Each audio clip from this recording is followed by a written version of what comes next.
Muy buenas tardes, apreciados televidentes de la multiplataforma La Fortuna. Reciban todos una cordial bienvenida a su programa Psicología al Día con la doctora Corazón, la psicólogo Daisy Afanador. Como ustedes saben, son mis invitados de honor cada semana. Gracias por abrirme las puertas de su hogar y permitirme entrar a lo más sagrado, al corazón de sus familias. En el día de hoy les tengo un programa muy especial.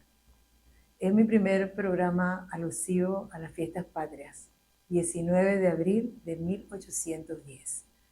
Quiero iniciar este programa dando las gracias a dos queridas amigas, la doctora Arlene Urdaneta y la doctora Dilian Ferrer, reconocidas historiadoras de la Universidad del Zulia, a quien pude contactar y gracias a ella he podido tener conmigo hoy un invitado de lujo.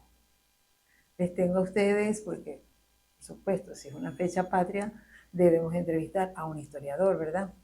Entonces tengo conmigo al licenciado Derby Vilches. Bienvenido, licenciado Muchísimas Derby gracias por la Vilches. invitación y bueno, ese agradecimiento a la profesora Arlene y a la profesora Lilian, que también fueron mis profesoras, mis docentes, de los cuales, bueno, adquirí mucho conocimiento de parte de ellas. Bueno, ustedes se preguntarán quién es el licenciado Derby, ya lo van a saber porque se los voy a contar. Él es licenciado en Educación, mención Historia, de la Universidad del Zulia, egresado en el año 2008. En el 2018 se tituló Magíster en Historia de Venezuela. Ha tenido diferentes tipos de ponencias en foros, conferencias nacionales e internacionales. Es investigador del acervo histórico del Estado Zulia, articulista en revistas científicas y a su vez en portales digitales, en temas alusivos a la educación, a la historia, a los archivos. A su vez, es coordinador de educación media de una institución educativa de la ciudad, como es el Instituto Latino. Que, por cierto, me estaba contando que está próximo a cumplir ¿cuántos años, profesor? 70 años. 70 años. Se dicen fácil, pero lo que significa tener 70 años dedicados a la cultura y a la educación de las generaciones del Estado Zulia. Bueno, por más decirle que además ha estado en los archivos regionales y nacionales. O sea, él en su interior tiene grandes conocimientos sobre lo que aconteció aquel día. Profesor, quisiera que les cuente un poco a los televidentes qué procesos antecedentes estaban teniendo lugar antes de que ocurriera el 19 de abril de 1810. ¿Qué se estaba gestando antes de ese momento? Bueno, los sucesos del 19 de abril de 1810 en Caracas tienen sus antecedentes y no fue de forma fortuita, es decir, va a ser una reacción ante los sucesos que ocurren en la península, especialmente en la metrópoli, en este caso en España. En Europa se estaba gestando movimiento de alguna manera imperial por parte de la Francia, de Napoleón Bonaparte, y es cuando en el año 1808 invade la, los territorios españoles de la metrópoli y luego ocurre pues de alguna manera la debacle de la monarquía española a cargo de Carlos IV. Carlos IV se ve obligado a abdicar, es decir, a ceder la corona a su hijo Fernando VII y posteriormente en la ciudad de Bayona es obligado Fernando VII a abdicar a favor de José Bonaparte, hermano de Napoleón. Esto ocurre en España en 1808 y las posiciones ultramarinas, es decir, las posiciones españolas ultramarinas en América, van a desencadenar una serie de sucesos, entre los cuales está el 19 de abril de 1810. Y esto, evidentemente, ante las incertidumbres que existía por la falta de comunicación y de alguna manera las comunicaciones entre el Atlántico y América eran muy, muy lentas. Entonces, esta incertidumbre, la misma España va a hacer un proceso juntista, se crea la Junta Suprema Central, y esta Junta Suprema va de alguna manera a gobernar, a intentar de gobernar en una época donde la misma España estaba sufriendo una invasión militar y por tanto se estaba generando lo que pudiese llamarse también una propia independencia de España con relación a los franceses. Francia venía galopante en el territorio europeo y tenemos que en este momento de crisis, en el año 1808, van entonces a asumir las riendas en España, no solamente a ver, en este caso, ir en contra de la invasión francesa, sino que de alguna manera se van a centrar en buscar la gobernabilidad en este escenario, en este contexto de crisis que se estaba generando. En tal sentido, La ocupación fue en todo el territorio o hubo territorios que no estaban ocupados? ok, la ocupación primeramente allí ya va a ser, en este caso, parcial y luego va a ir cediendo hasta el año 1810. Cuando ya invaden Andalucía, incluso la Junta Suprema Central, Sevilla y... que luego se trasladó primero a Andalucía y luego se traslada a Sevilla, va entonces a disolverse y en el año 1810, en el mes de enero, se traslada a la isla de León frente a Cádiz, pues cercano de Cádiz, y asumen 5 personas lo que llamaban el Consejo de Regencia. Entonces, estos hechos comienzan a generar incertidumbre en esta parte del Atlántico, es decir, en las posiciones ultramarinas de España, porque hay una monarquía céfala, es decir, no hay no hay quien monarca, gobierne. no hay quien gobierne, es decir, la monarquía en el lado americano queda entonces acéfala. ¿Qué relación tiene eso con la conspiración de los mantuanos? Ok, se le llama conspiración de los mantuanos y es importante uno saber quién eran los mantuanos y qué poder tenía este grupo económico, sobre todo en Caracas. En la provincia de Caracas, los blancos que nacían en América se les llamaron blancos criollos. Y hay una particularidad de las mantillas usadas y era un uso exclusivo de los blancos criollos. Habían en la época colonial una sociedad muy excluyente, segregacionista, donde el componente de la piel, el componente racial era muy importante. Entonces los mantuanos, en este caso las mujeres usaban esas mantillas y por tanto los blancos criollos tenían entonces ese nombre. Los blancos criollos, desde el punto de vista económico, eran los dueños de haciendas, los dueños de plantación, inclusive los que tenían dueños de los esclavos, es decir, las posiciones mayoritarias de los esclavos eran de los blancos criollos. O sea, eran los dueños del poder. El poder económico. Y los blancos peninsulares, los que el rey enviaba pues para ejercer funciones políticas. Había un poder político importante porque los virreyes, los capitanes generales, por ejemplo, eran enviados desde España. Muchas de lo que era el pago de los impuestos, las reales cédulas que se enviaban, lo daban, lo impulsaban los blancos peninsulares.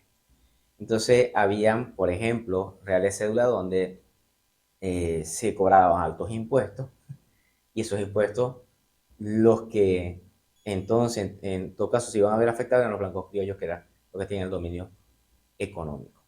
Esta conspiración se va a dar también una vez, de los mantuanos se va a dar en 1808. Va a ser en medio de este contexto de confusión por parte de las noticias que se generaban desde España y va de alguna manera a ver lo que pudiese llamarse, Franco Xavier Guerra llamaba la modernidad política. Comienzan algunas ideas de cara a lo que se está generando, además de las ideas de la ilustración, que también del enciclopedismo, comienza a generarse y a haber espacios de opinión, espacios de sociabilidades, donde comienzan a penetrar en este caso en las colonias españolas, y en 1808, además del poder de la comunicación, también van a generar entonces este tipo de acciones. Más allá de buscar una ruptura con España de forma violenta, muchos historiadores están claros, que los mantuanos caraqueños, los blancos criollos, eh, ellos iban a perseguir mantener el status quo en cuanto a la organización social y en cuanto al poder económico, pero con una ruptura que fuese mucho más pactada. Entonces, eso va a generar de 1808 a 1810, el 19 de abril. Es cierto que los mantuanos de esa época le solicitaron al capitán general Emparan que convocara una junta Suprema. Exacto. suprema. Los sucesos entonces comienzan a generarse a partir de 1810, cuando se tiene la noticia de que en la península está prácticamente perdida. Los mantuanos tenían primero un miedo, en caso de los blancos criollos, a la invasión, en este caso, napoleónica al continente americano. Claro. Es una primera causa, una primera motivación, una primera razón que pudiésemos hablar de él. Y resulta que el capitán general Vicente Empara va a ser, colocado como capitán general, guiado de España, en un momento de convulsión, cuando llega Murat, por ejemplo, a colocar allí su poder, en este caso su dominio en cuanto al territorio español, y se le tildó de alguna manera a Vicente Empara de afrancesado. Es decir, va a haber un rechazo a todo lo que en ese año oliera o se pareciera a los franceses. Y se tilda entonces a Vicente Empara como un afrancesado. Ahora, la jugada de los criollos, como le decía, era algo aún más pactado. Quizá ya ellos tenían allí, por supuesto, estaban de alguna manera, estos rebeldes, pudiésemos llamar, de los blancos criollos, en su mayoría conformaban el cabildo, que era el poder dominante por los blancos criollos. Es decir, los blancos criollos por mucho tiempo empezaron a ejercer y comprar cargos en el cabildo, que eso era permitido, y el cabildo se constituye entonces en la institución política más importante y con más arraigo en cuanto a los blancos criollos. Es por eso que ellos llaman cabildo. Claro, porque tenían representantes exacto, de sus había intereses allí. exacto, la mayoría eran blancos criollos. Claro. Entonces, esa propuesta logra salir, pero las intenciones eran evidentemente otras. Nos vamos entonces a una pausa musical y en la próxima parte vamos a hablar un poquitito de cuáles son esos ideales que precedieron el proceso de la independencia.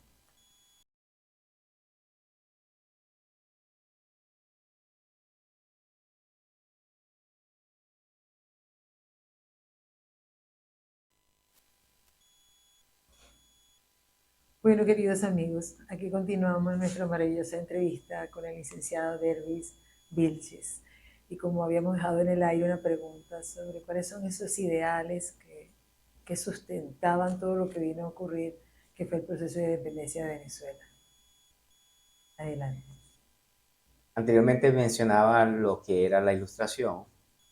La filosofía de la ilustración no solamente va a generar cambio en la Europa del siglo XVIII, sino que esto va a repercutir en los que se conoce como los procesos libertarios, procesos independentistas en toda América, inclusive lo que va a generar también la Revolución Francesa.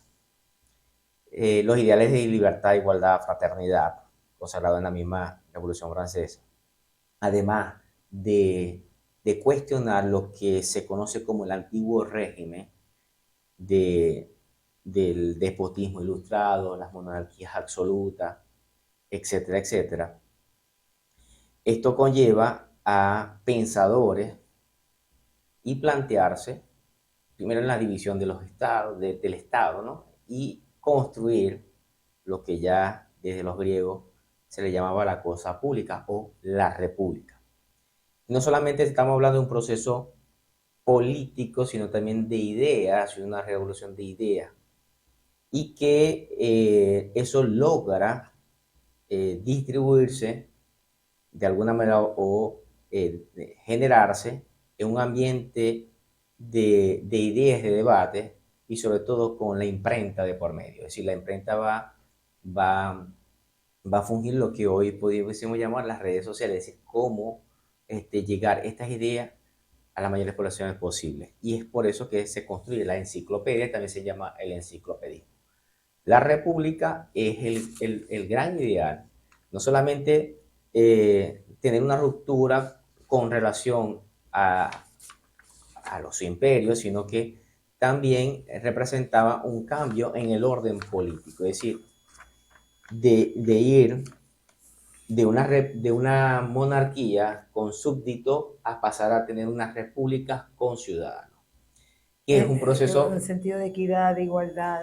Exacto, donde estas ideas iban a penetrar dividiendo los poderes ejecutivo, legislativo, judicial, etcétera, etcétera.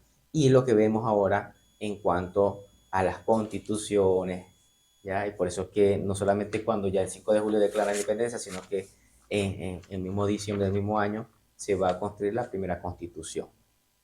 Estados Unidos de Norteamérica inicia el proceso libertario atendiendo todos estos tipos de ideas, las ideas de la ilustración. Es decir, que este movimiento intelectual y de ideas repercute también en la mentalidad política de las personas y del mundo y se va a concretar pues en este proceso histórico. Ahí en los procesos históricos ocurren variedades de factores o acciones que se van tocando, trastocando, desde las mentalidades, los comportamientos, las actitudes, evidentemente la cultura, el orden religioso, etcétera, también se ven entonces de alguna manera vulnerados en unas áreas y en otras áreas van formando parte del mismo proceso. Entonces, bueno, estas ideas sí fueron llegando a, a Venezuela, a Caracas principalmente, y después se empieza a generar también en el territorio venezolano y con mayor énfasis en los virreinatos, virreinato de Nueva España, el virreinato de Nueva Granada, que bueno, es actual Colombia, y tenemos también el virreinato del Perú. Entonces allí también comienzan las letras a ejercer sus funciones. Y si pudiéramos decir, porque ¿a quién le debemos nosotros ese proceso de independencia? ¿Quiénes fueron los actores principales? ¿Qué parte, quiénes de la sociedad de ese entonces, la sociedad venezolana, qué factores sectores de la población brindaron ese apoyo a todo ese proceso independentista? Aquí pudiésemos hablar de mucho, por ejemplo, la formación intelectual de Bolívar tuvo bajo la influencia de la Ilustración y de hecho se forma en Europa. Personajes que conocemos como los héroes de la independencia, ¿no? Manuel Escolares aún aparece de esta forma. Y también los antihéroes aparecen en muchos casos dentro de esta misma formación. Tenemos, por ejemplo, precedentes como los movimientos de Francisco de Miranda, intento de invasión, además que era un bibliófilo, estuvo en la Revolución Francesa, recorrió Europa, llegó a Rusia, la Rusia de Catalina en este caso, también llegó a ir pasó por Turquía, y sus bibliotecas, la Colombia, de ahí sale el proyecto de crear una república en toda América, y ahí es donde se genera el proceso de libertad, la idea de la libertad en todo un continente, solo que ese proyecto luego lo acuña el Libertador y uno dice que fue un poco más realista, igual fracasa porque lo que se conoce como la Colombia la Grande o la Gran Colombia, la mal llamada Gran Colombia, donde estuvo en lo que era la Capitanía General de Venezuela, el Virreinato de Nueva Granada y el Departamento de Quito conformaron la República de Colombia, de las mismas ideas que venían de Francisco de Miranda. También tenemos lo que fue, Le quería hacer una preguntita sobre dígame, Francisco de Miranda. Francisco de Miranda le escribía al Marqués del Toro, le escribía al Cabildo de Caracas. ¿Qué era lo que trataba de hacer él con esas carticas que enviaba? ¿Qué estaba promoviendo con esa comunicación escrita que parece que tuvo mucha influencia? Sí, Francisco de Miranda ejerció mucha influencia. De hecho, después de los sucesos del 19 de abril, ahí la Junta Suprema de Caracas hace unas misiones diplomáticas, uno a Inglaterra, evidentemente la archienemiga en este caso de España, ¿no?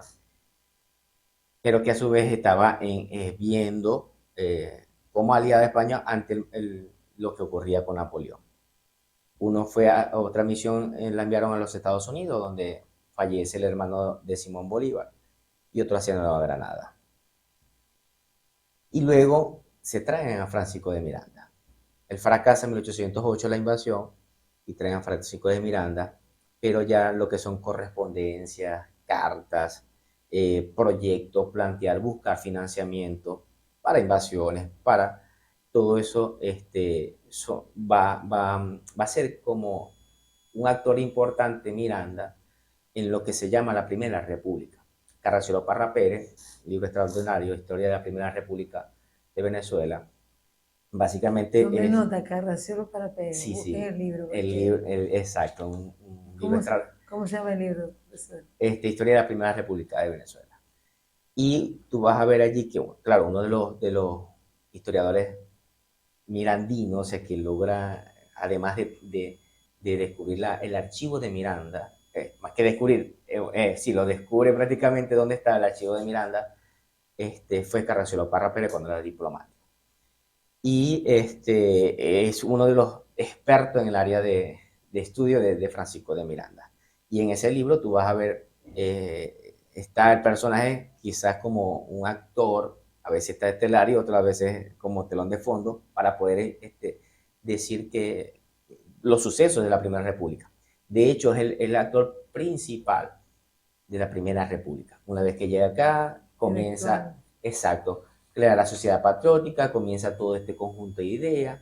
Y bueno, aquí estaban discutiendo. Luego del 19 de abril empezaban a discutir en el Congreso que si Caracas la dividían, etcétera, por el número de diputados.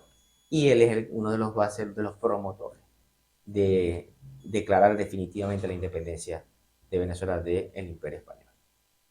Bueno, nos vamos entonces a una pausa musical y ya regresamos por la tercera parte de nuestro programa Psicología al Día con la doctora Corazón.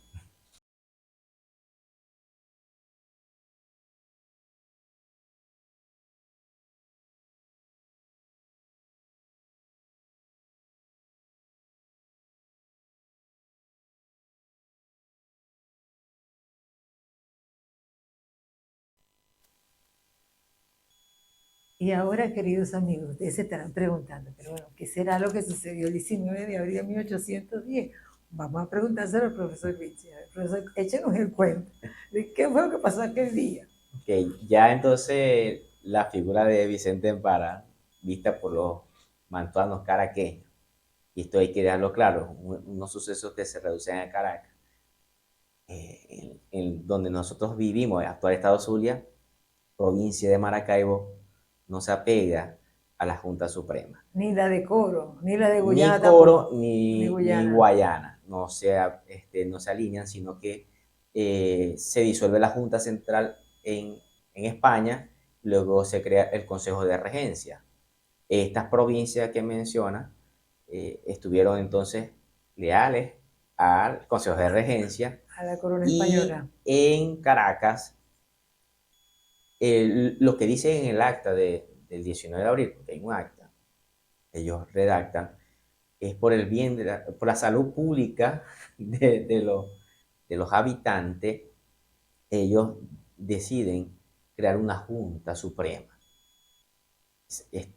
A la misma tónica, con los mismos derechos que lo hicieron los españoles, ellos lo van a hacer acá. Y es cuando se genera pues un Jueves Santo, el 19 de abril, en los momentos de las actividades religiosas. Vicente Empara cuenta que iba hacia la catedral y es cuando llaman a un cabildo extraordinario. Cuando llaman al cabildo, ellos empiezan a exponer que hay mucha incertidumbre y que la información que habían recibido era que todo el territorio español prácticamente estaba ocupado por los franceses y que los reductos que quedaban en cuestiones de tiempo podían ser tomados. Todas las provincias que estaban en América. Exactamente. Vicente Parra los escucha, según lo que se registra en la historia, los escucha y luego dice que no hay nada de qué preocuparse, que la gobernabilidad la va a mantener. Y luego él sale hacia los oficios en este caso, de las ceremonias que se iban a hacer con relación al Jueves Santo en la catedral. Y se dice entonces que es cuando Francisco Salias lo toma por el brazo. Ustedes van a ver el famoso cuadro de Juan Lovera, de 19 de abril. Él va regañado, oyeron, así va como un ligarito, porque él no quería devolverse exacto. ¿Qué es lo que se cabildo? ¿Qué es lo que se percata? Él se percata de varias cosas. Uno, estar en el cabildo extraordinario que solamente lo podía convocar era él. Y ya ve un acto, claro, él sigue dominando, pero también ve fuerza de las milicias que se alinean con la gente que está conspirando. Y no le rinden, o sea, que cuando llega siempre una alta autoridad, los militares le rinden pleitesía, digamos, de alguna manera. No. Bueno, muchos historiadores, entre esos también españoles, historiadores españoles, dicen que este fue un golpe de Estado que se le dio a Vicente Emparan por parte de los mantanos caraqueños. De hecho, el componente militar es importante y es por eso que tuvieron que aliarse con gente de la milicia y cercana a él. La persona que entonces ve un poder político debilitado, una noticia y que puedan apoyar desde España acá a mantener la gobernabilidad como se pretendía y además las milicias que estaban en su resguardo están ahora con los conspiradores. Entonces, eso, más allá de, bueno, que prácticamente se ve obligado a regresar a Cabildo, y es cuando se genera toda la acción protagonizada por José Cortés de Madariaga, un chileno, un prevístero, y personajes que salen también como José Félix Riva, ¿no? José de las Llamusas, etcétera, etcétera, que es donde se genera la destitución del capitán general. Hay una famosa, bueno, que lo más que encontramos en los manuales escolares, la narrativa para abundó mitológica o no, es cuando sale entonces al balcón una especie de referendo popular. Aquí lo tengo yo, ya se lo voy a leer, ya se lo voy a leer textualito. Y entonces sale al balcón, de hecho uno va a Caracas y no más o menos donde estaba el balcón de Empara, que sale entonces a la plaza. Se dice que había el pueblo, no sabemos hasta qué punto era el pueblo allí, ¿no? O que se considera pueblo en ese momento, claro, porque no todos tenían privilegios, pues como lo tenían los criollos o los mismos peninsulares. Y bueno, pregunta que si quería seguir, que lo gobernase, pues como capitán general, y entonces, al parecer, yo cuestiono, ¿no? Quizás esa especie de, o ese, entre comillas, pueblo que estaba allí, que al principio habían dicho que sí, luego sale el presbítero Corte de Madariaga con el dedito diciendo que no, entonces el pueblo como que viendo la señal, no sé, ahora que no, la cuestión, aparece, yo veo a veces un poco sin cuestionar, a ver, las opiniones de otros, ¿no? Una especie de monigotes grupales que estaban dirigiendo, o sea, no sabemos lo que estamos diciendo ni lo que estamos haciendo, y que tienen que ver a alguien que me haga señas para ver qué es lo que pareciera como si estuviese más planificado, ¿no? A la hora de estudiar bien las cosas. En todo caso, lo que importa es que, bueno, el capitán general es destituido, él se va entonces de estos territorios y asume la Junta Suprema de Caracas. Yo quería hacer una pregunta precisamente sobre ese hecho que acaba de describir. Como historiador, ¿verdad? Que se ha dedicado a esta materia, me gustaría saber qué significado tuvo para usted y lo que voy a leer, que es ya textual tomado del texto. Emparan se asoma al balcón y dirigiéndose al pueblo le pregunta si está contento con él y si quiere que siga al mando. Hay momentos de indecisión que es roto cuando un enérgico gesto negativo del canónigo Cortés de Madariaga, a quien secundan también detrás de Emparan los regidores Anzola y Palacio, hace que estalle un no rotundo. Entonces el mandatario español exclama, pues yo tampoco quiero mando. Es así como lo hicieron renunciar o renuncia. ¿Cómo fue? Bueno, y ya eso es crónica de una muerte anunciada, diría, diría Gabriel García Márquez, ¿no? En su famoso libro. Pero ante todos estos elementos que mencioné anteriormente, le tocaba, o sí, ya tenía todo. Lo que faltaba era la guinda del pastel, que en este caso sí, la cereza, era ese grupo. La cereza era eso, lo que era dijeron. Eso, sí, se vio forzado a hacerlo. Y además y creo y coincido, pues es una especie de, bueno, un golpe al orden político establecido. Entonces, en este caso, el Cabildo de Caracas asume entonces la Junta Suprema, y van a haber provincias que van a sumarse a esto, como lo son Cumaná, Barcelona, Margarita, Barinas, Mérida, Trujillo, por supuesto Caracas, que eran las 7 estrellas que aparecían en la bandera. Sí. Y otras provincias como Maracaibo, Coro y Guayana no se van a sumar. Guayana se va a sumar en 1819, que va a ser la octava estrella, la octava estrella que tenemos. Todavía nos faltan 2 estrellitas, entre esos Maracaibo, y seguimos peleando por nuestras estrellas en nuestra bandera. Exacto. ¿Y qué vino después? Porque pues, llegó el momento, él renuncia, se forzaba a renunciar a su mandato, y sí, luego viene la Junta Suprema, y luego... Bueno, luego va... La relación con el 5 de julio. Sí, esa primera, muchos lo llaman los timoratos o los novadores. Hay un libro de Gustavo Bahamonde, Los Novadores de la República, en este caso estaban innovando.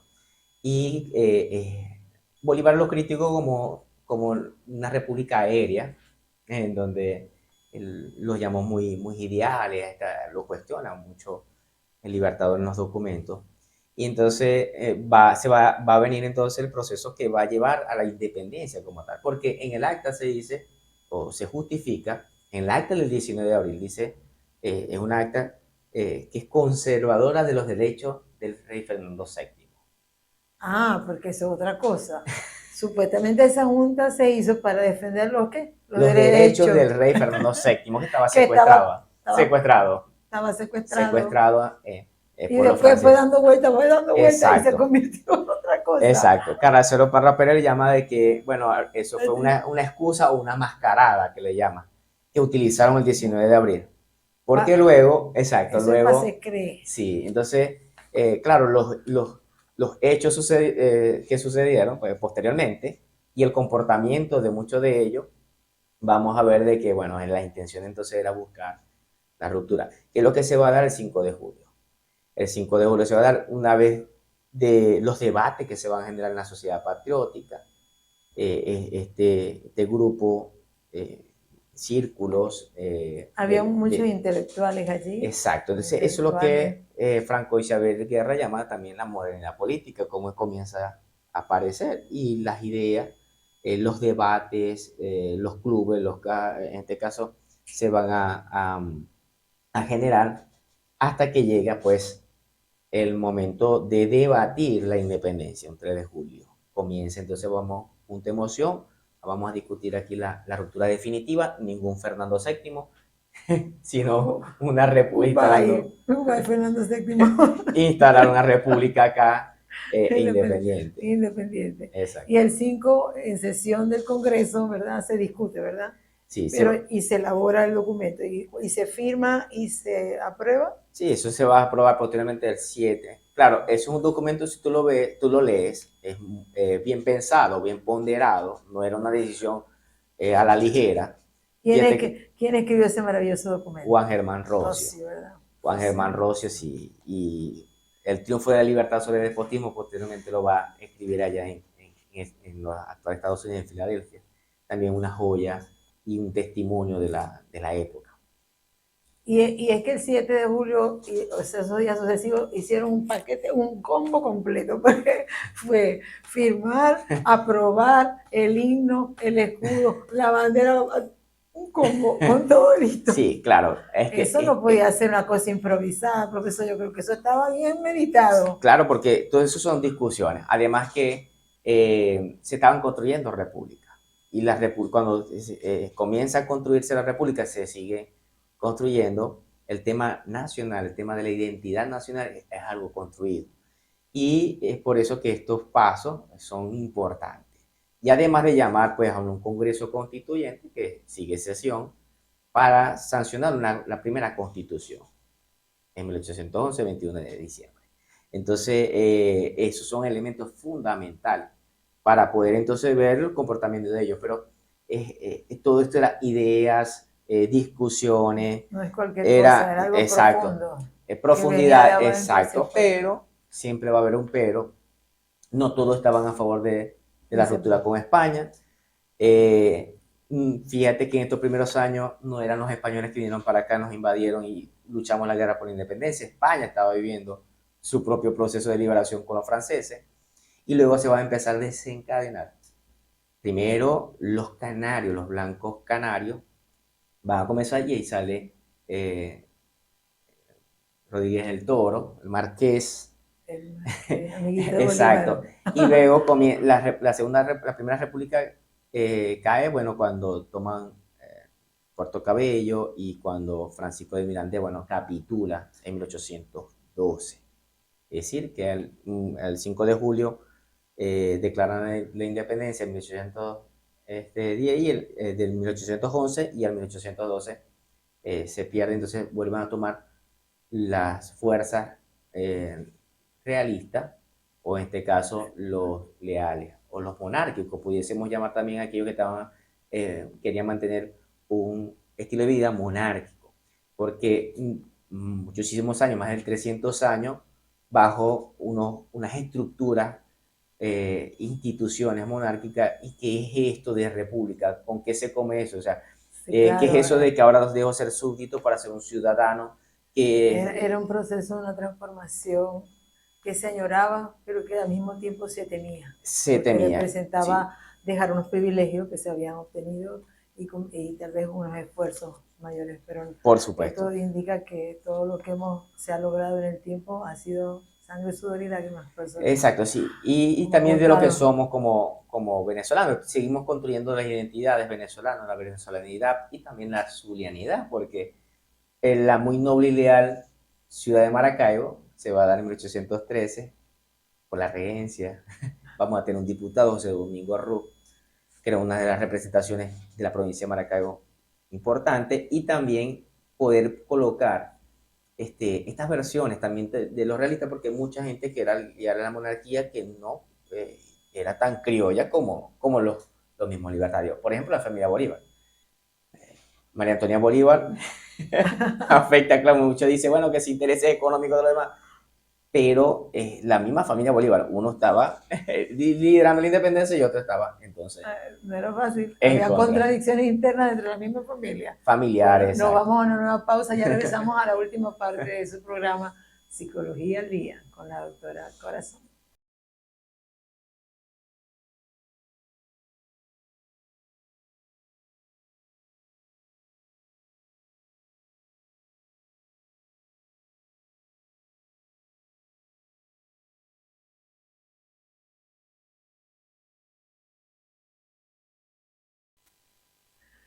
Bueno, amigos, ni modo, llegamos ya a la última parte de su programa Psicología al Día con la doctora Corazón.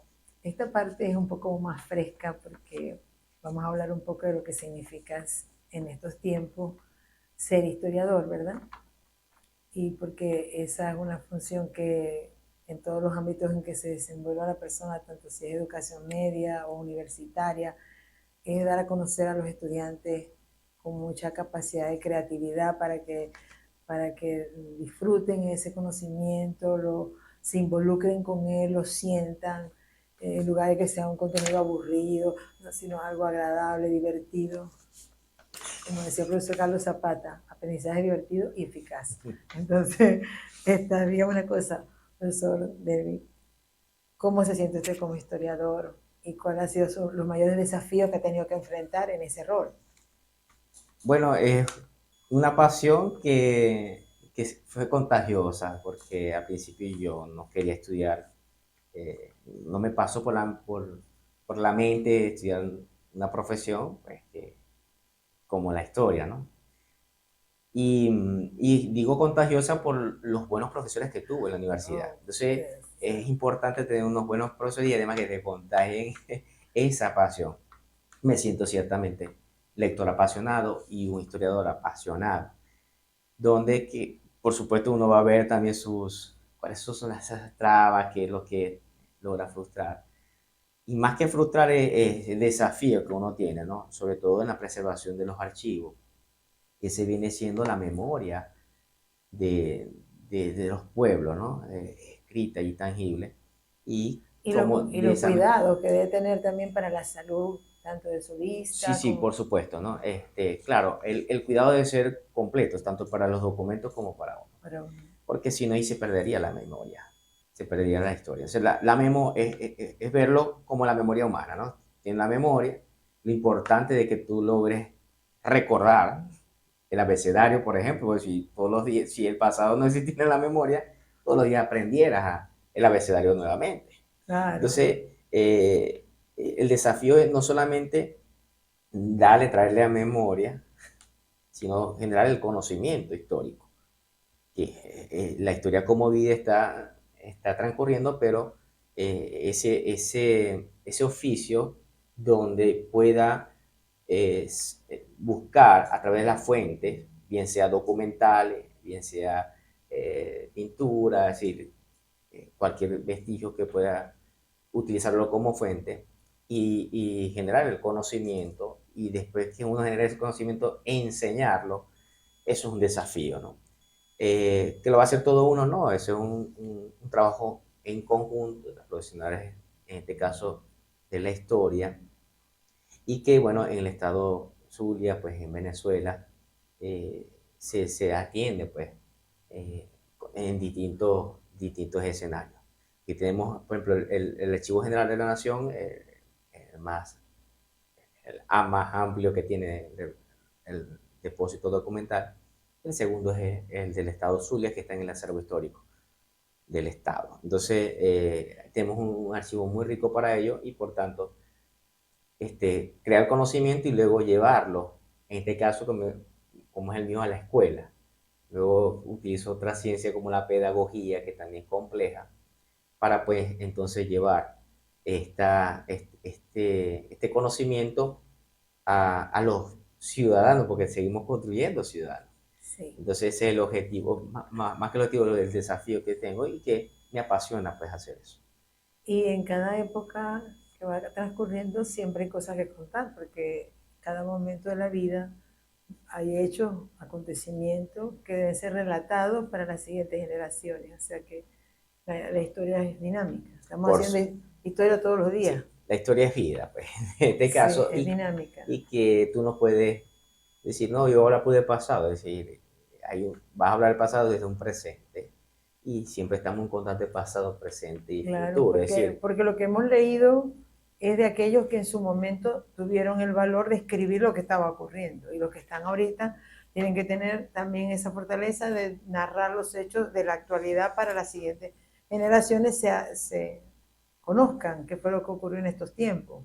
por supuesto, entonces allí nosotros vamos alimentando la memoria colectiva. Y también la historia, me imagino, de acuerdo al marco conceptual, la ideología de cada historiador, eso va de alguna manera a permear la manera como relata cada quien Por los supuesto, hechos de la sí, por realidad. supuesto. Los historiadores tenemos digamos, la misión ética de nosotros poder plasmar también nuestras interpretaciones eh, basadas pues desde nuestra contemporaneidad. Es decir, quizá cada historia, como nosotros, bueno, uno lo lee y lo enseña, ¿no?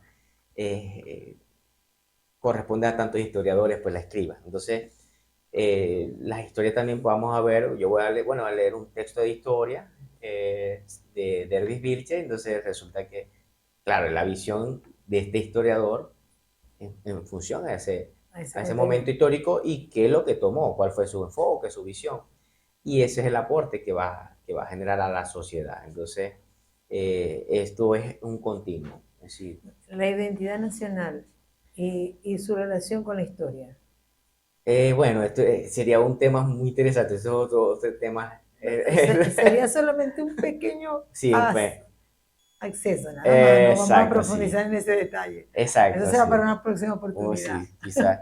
Y ahí el tema de la identidad nacional son, digamos, los referentes que nos permitan en las distintas provincias, en este caso después de la independencia, eh, tener lo que hoy somos como venezolanos, o sea, elementos como el lenguaje, por ejemplo, pero también una historia común, una geografía común, por ejemplo, él lo va a empezar a hacer José Antonio Páez en 1830. Contrata a Agustín Codazzi, la geografía de Venezuela, y luego al zuliano Rafael María Barán, con su resumen de la historia de Venezuela. Y ahí comienza a construirse los elementos de identidad nacional. La referencia del territorio. Por supuesto, y luego va a venir las banderas, en este caso su mayor esplendor va a ser en la época de Guzmán Blanco, donde, bueno, hay el himno nacional, el panteón nacional, la construcción de los héroes, porque también es una construcción historiográfica, y es la historia que por lo general se ha vendido en los textos escolares hasta el sol de hoy, es la que se mantiene. Una historia primaria donde el objetivo es la construir identidad nacional, pero creo que la historia ha seguido dando aportes impresionantes, sobre todo en las particularidades locales y regionales. Ha sido, en este caso, la Universidad del Zulia, con nuestros profesores, ha sido baluarte en esto, o sea, hemos sido bandera, y que ya eso debemos verlo desde las particularidades y lo heterogéneo que somos. Claro. Ya estamos llegando al final, profesor. Tenga la bondad de comentarle a nuestros televidentes cómo lo pueden contactar, cuál es su número, su cuenta en Instagram, para todos aquellos que estén interesados en conocer más de la historia, en una asesoría, en alguna orientación con respecto a alguna investigación, ¿verdad? Bueno, en redes sociales que uno mantiene ahora más activa es la Instagram, Vilches Derby. Eh, También tengo mi cuenta de Facebook, que es algo más personal, ¿no? Por lo general no comparto con frecuencia, pero sí puede ser una vía de contacto para, bueno, materias de educación en historia, sobre todo, o investigación en archivos, por ejemplo, que soy investigador independiente y, bueno, también me encantan los archivos. Eso de investigación independiente es muy bueno, porque eso significa que usted en ese punto es su propio jefe. Sí.